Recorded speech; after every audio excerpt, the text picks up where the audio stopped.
Election అప్డేట్స్ను అందరికంటే ముందుగానే తెలుసుకోవాలంటే ఈరోజే ఆర్టీవీ లైవ్ యాప్ని మీ మొబైల్లో డౌన్లోడ్ చేసుకోండి. ఆంధ్రప్రదేశ్లో ఎన్నికల తేదీ సమీపిస్తున్న కొద్ది ప్రచారాల జోరు పెంచుతున్నారు. ప్రధానంగా చూసుకుంటే కొత్తపేట నియోజకవర్గం సంబంధించినటువంటి వైసీపీ ఎమ్మెల్యే అభ్యర్థి చిర్ల జగ్గిరెడ్డి గారు కూడా తన ప్రచారానికి అదే ముమ్మరం చేస్తున్నారు. అలాగే ప్రజలతో మమేకమవుతూ వాళ్ళంతా కూడా సంక్షేమ పథకాలు ఏ విధంగా ఇస్తారని కూడా చేరవేస్తున్న పరిస్థితి. ప్రస్తుతం చిర్ల జగ్గిరెడ్డి గారు మాట్లాడే ప్రయత్నం చేద్దాం. సార్ చెప్పండి, కొత్తపేట నియోజకవర్గంలో మీ ప్రచారం ఏ విధంగా సాగుతుంది? ప్రజల నుంచి ఆదరణ ఏ విధంగా ఉందండి? వాస్తవంగా అనేక ఎలక్షన్లో ఫేస్ చేసిన ఒక విభిన్నమైనటువంటి ఎలక్షన్ ఈరోజు కొత్తపేట నియోజకవర్గంలో చూస్తూ ఉన్నాం.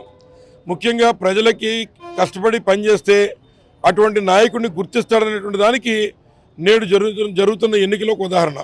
ఎందుకు ఈ మాట చెప్తా ఉన్నానంటే, గతంలో ఎన్నడూ ఏ ముఖ్యమంత్రి చేయని విధంగా ప్రతి ఇంటికి నాయకులే వెళ్ళి కలిసే విధంగా, ప్రతి ఇంటికి ప్రతి గడప కూడా నాయకులే వెళ్ళి తొక్కే విధంగా, ఆ ఇంట్లో ఏం అవసరం ఉన్నా మా ఇంటి పెద్ద కొడుకు జగన్మోహన్ రెడ్డి గారు ఉన్నారనేటువంటి ఒక నమ్మకం ఈరోజు ప్రజల్లో కనపడుతూ ఉంది. అందుచేతే పార్టీలను సైతం పక్కన పెట్టి మాకు అనేక సంక్షేమ ఫలాలు అందించినటువంటి జగన్మోహన్ రెడ్డి గారిని మళ్ళీ మా ఇంటి పెద్ద కొడుకుగా మేము ఆశీర్వదిస్తామని చెప్పి ఏ గ్రామానికి వెళ్ళినా ప్రజలే ఎదురొచ్చి, ముఖ్యంగా మహిళల్లో విపరీతమైనటువంటి స్పందన ఉంది. ఎందుకంటే వారికి ఇచ్చినటువంటి ఇళ్ల స్థలాలు, వాళ్ళని ఆస్తిపరులు చేయాలనేటువంటి జగన్మోహన్ రెడ్డి గారి యొక్క కోరిక. వారు అనేక సార్లు గత ప్రభుత్వాల్లో పార్టీ అభివృద్ధి చుట్టూ ప్రభుత్వ కార్యాలయాల చుట్టూ తిరిగినా వారికి ఇళ్ల స్థలాలు ఇవ్వని పరిస్థితి. అటువంటిది ఒక కొత్తపేట నియోజకవర్గంలోనే 17,658 ఇళ్ల స్థలాలు ఇచ్చాం. వారికి ఒక ఇల్లు కట్టించి వారిని ఆస్తిపరులు చేయాలన్న జగన్మోహన్ గారి కోరిక ఇవాళ ప్రజలందరూ కూడా నమ్మారు. మమ్మల్ని ఈ రకంగా ఆదుకుంటున్నాడు జగన్మోహన్ గారు సంక్షేమ ఫలాల ద్వారా.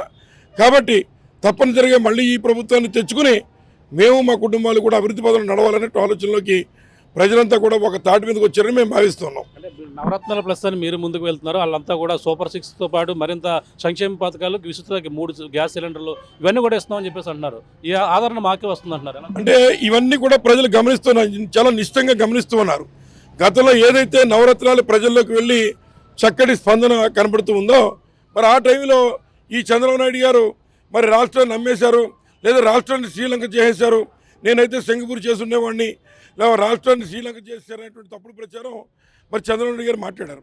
మళ్ళీ ఇవాళ అమలు చేయలేని హామీలు ఇచ్చి, ఏదైతే వాళ్ళు ఇచ్చినటువంటి మేనిఫెస్టోలో ఇచ్చిన హామీలు అమలు చేయలేమని సాక్షాత్ మోడీ గారు ఒప్పుకుని ఆయన ఫోటో కూడా పెట్టకుండా బీజేపీ పార్టీ వాళ్ళు జాగ్రత్త పడుతూ ఉన్నారు.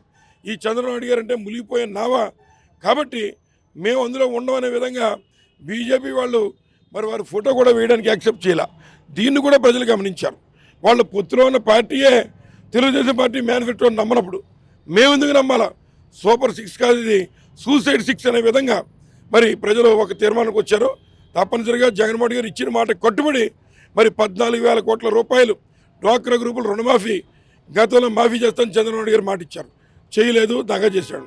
కానీ 2019లో జగన్మోహన్ గారు మాట ఇచ్చారు, 25,000 కోట్ల రూపాయలు మాఫీ చేస్తున్నాడు, 4 దఫాలుగా మాఫీ చేసి మళ్ళీ వచ్చి ఓటు అడుగుతున్నాడు. కాబట్టి మోసం చేసే పార్టీలకు చరమగీతం పాడి ఎవరైతే మాట మీద నిలబడుతున్నారో అట్లాంటి వారిని హక్కును చేర్చుకోవడానికి ఇవాళ ఆంధ్ర రాష్ట్ర ప్రజానీకం సిద్ధంగా ఉంది.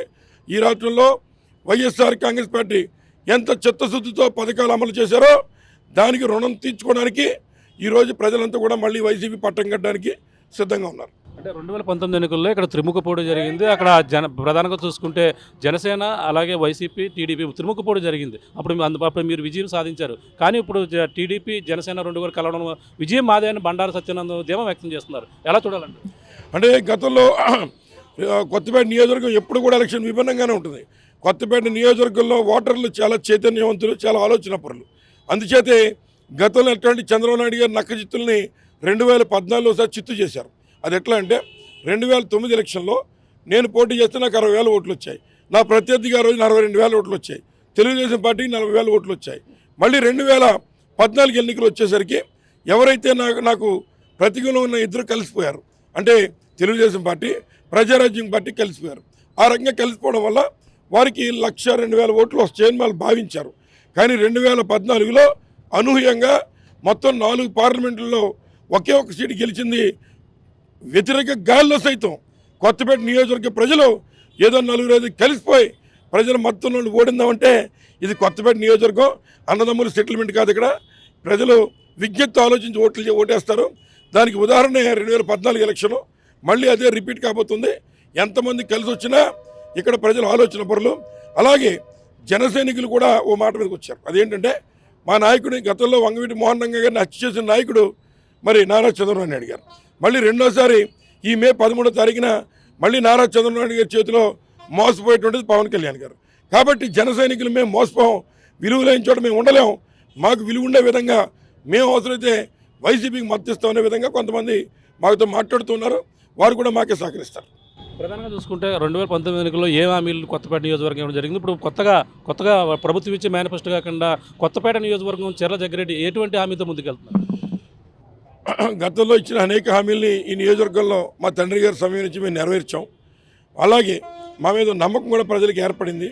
కాబట్టి ఏదైతే మరి గతంలో ఇచ్చినటువంటి ఏవైతే ఉన్నటువంటి బస్ స్టాండ్ కానీ ఉన్నటువంటి మార్కెట్ యార్డులో ఆ రోజు మా తండ్రి గారి కీలక పాత్ర పోషించడం కానీ, లేదా తర్వాత ఉన్నటువంటి నేడు ప్రస్తుతం మరి వైద్య 10 కోట్ల రూపాయలతో హాస్పిటల్ యొక్క నిర్మాణం కానీ, లేదా ఉన్నటువంటి కొత్తపేటలో ఒక డయాలసిస్ సెంటర్ అనేది తీసుకొచ్చి ప్రారంభించేటువంటి కార్యక్రమం చేశాం. అలాగే రాబోయేటువంటి కాలంలో ఏదైతే మరి ఈ ప్రాంత ప్రజలు అడుగుతున్న విధంగా ప్రధానంగా ఉన్నటువంటి లాకులు మోడరేషన్, లాకులు మోడరేషన్ చేయాలి. గతంలో రాజశేఖర టైంలో కొంత శాంక్షన్ అయినా అది కార్యాచరణలోకి రాలేదు.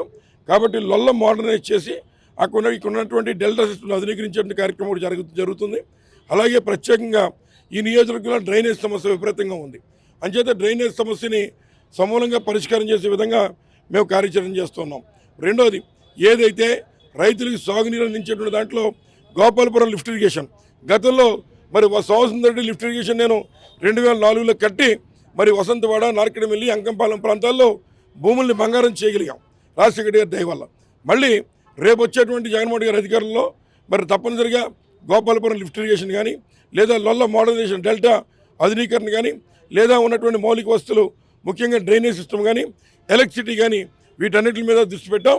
తప్పనిసరిగా కొత్తపేట నియోజకవర్గం ఇప్పటికే రోడ్ల విషయంలో మిగిలిన ఏ నియోజకవర్గంతో పోల్చినా మేము ముందడుగులో ఉన్నాం. రాబోయేటువంటి కాలంలో కూడా మళ్ళీ గెలుస్తాం, మంచి చేస్తాం, మళ్ళీ చేస్తాం. తప్పనిసరిగా ఇప్పుడు నేను చెప్పిన అంశాలని కూడా నెరవేర్చుకుంటాం. ఫైనల్గా చూసుకుంటే చెర్ల జగ్గిరెడ్డి, బండారు సత్యనారాయణ అన్ని ఓట్ల మెజార్టీతో భారీగా గెలవబోతున్నారు. ఈసారి నా ఉద్దేశంలో మరి డెఫినెట్గా గత ఎలక్షన్ అన్నీ కూడా ఒక విధంగా జరిగాయి. ఎప్పుడు ఈ నియోజకవర్గంలో టైట్ ఎలక్షన్ జరిగింది, అంటే 2001 కానీ 2002 కానీ అట్లా జరిగింది.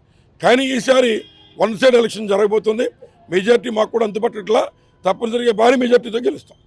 సార్, చూస్తున్నా ఇది పరిస్థితి. నియోజకవర్గంలో ఆదరణ వైఎస్ఆర్సీపీకే ఉందని చెప్పేసి ఏదేమైనా భారీ మెజార్టీతో కొత్తపేట నియోజకవర్గం నుంచి చెర్ల జగ్గిరెడ్డి భారీ మెజార్టీతో గెలవబోతున్నారు. అలాగే కొత్తపేట నియోజకవర్గంలో అనేక 2019 ఇచ్చిన హామీలన్నీ కూడా చాలా వరకు పూర్తి చేసిన పరిస్థితి ప్రధానంగా ఉంది. ఏదేమైనా మళ్ళీ నియోజకవర్గంలో ఉన్నటువంటి సమస్యలపై దృష్టి పెట్టి మరింత అభివృద్ధి చేసేందుకు కొత్తపేట నియోజకవర్గంలో మరింత డెవలపింగ్ చేసే విధంగా వెళ్తాను. ప్రజల ఆదరణ, సంక్షేమ పథకాలు అన్నీ కూడా మాపే ఉన్నాయి. కాబట్టి కొత్తపేట నియోజకవర్గంలో భారీ మెజార్టీతో చెర్ల జగ్గిరెడ్డి గెలవబోతున్నారని ఆయన అయితే ఆశాభావం వ్యక్తం చేస్తున్న పరిస్థితి ప్రధానంగా ఉందని చెప్పాలి. ఇది కూడా ఉన్న తాజా పరిస్థితి. కెమెరా బాలుతో ప్రకాష్, RTV, కొత్తపేట నుంచి. నమస్తే అండి. ఇది వ్యాపారం గురించి కాదు, ఓటు గురించి. ఎన్నికల్లో ఓటు వేయడం మన హక్కు మాత్రమే కాదు, కర్తవ్యం. ఎంతో మంది మహా నేతలు శ్రమించి ప్రాణత్యాగం చేసి ఈ అవకాశాన్ని మనకిప్పించారు. అందరూ ఓటు వేద్దాం. ఎందుకంటే ఓటు హక్కు ఊరికే రాదు. నా ఓటు ఎవరికో తెలుసా? అది సీక్రెట్ అండి.